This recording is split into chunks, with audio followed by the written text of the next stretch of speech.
بهذه التوزيعه. كره في البريمي بوتو في القائم الاول يمشي لها بورزوق، يسبق بن منصور. مش معقول، مش مقبول يا بن منصور، تعطي متر كامل لبورزوق، وبورزوق يفتح باب التسجيل.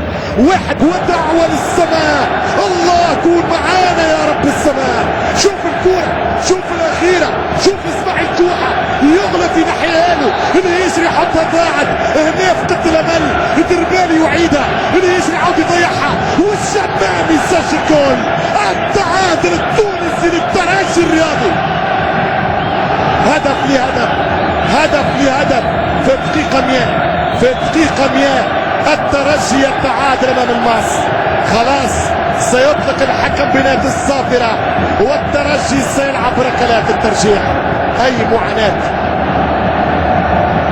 اذا الماس لن يكون اول نادي مغربي يهزم الترجي في تونس. 2002 النادي الاهلي، 2003 نادي الزمالك، 2004 انيمبا، 2005 انيمبا، 2006 الاهلي المصري، 2007 النادي الاهلي، 2008 ليتوال، 2009 2010 مازمبي، وهذا العام اللقب لفائدة المغرب الفاسي. مبروك للماس، هذا التتويج الجديد للمغرب الفاسي وللكرة المغربية، ونتمنى توفيق الكرة العربية في مسابقات الكاف 2012 والكرة التونسية التي ستعود في بوابة مارس المقبل من أجل الشامبيونز والكونفدريشن بالرباعي التقليدي.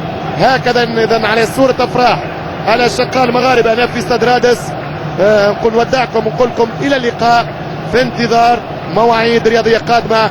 هنا الكاس بين الزكرومي والدحماني، وستعود غدا عبر الطائرة المقلة لبعثة المغرب الفاسي الماس إلى مدينة العاصمة العلمية فاس.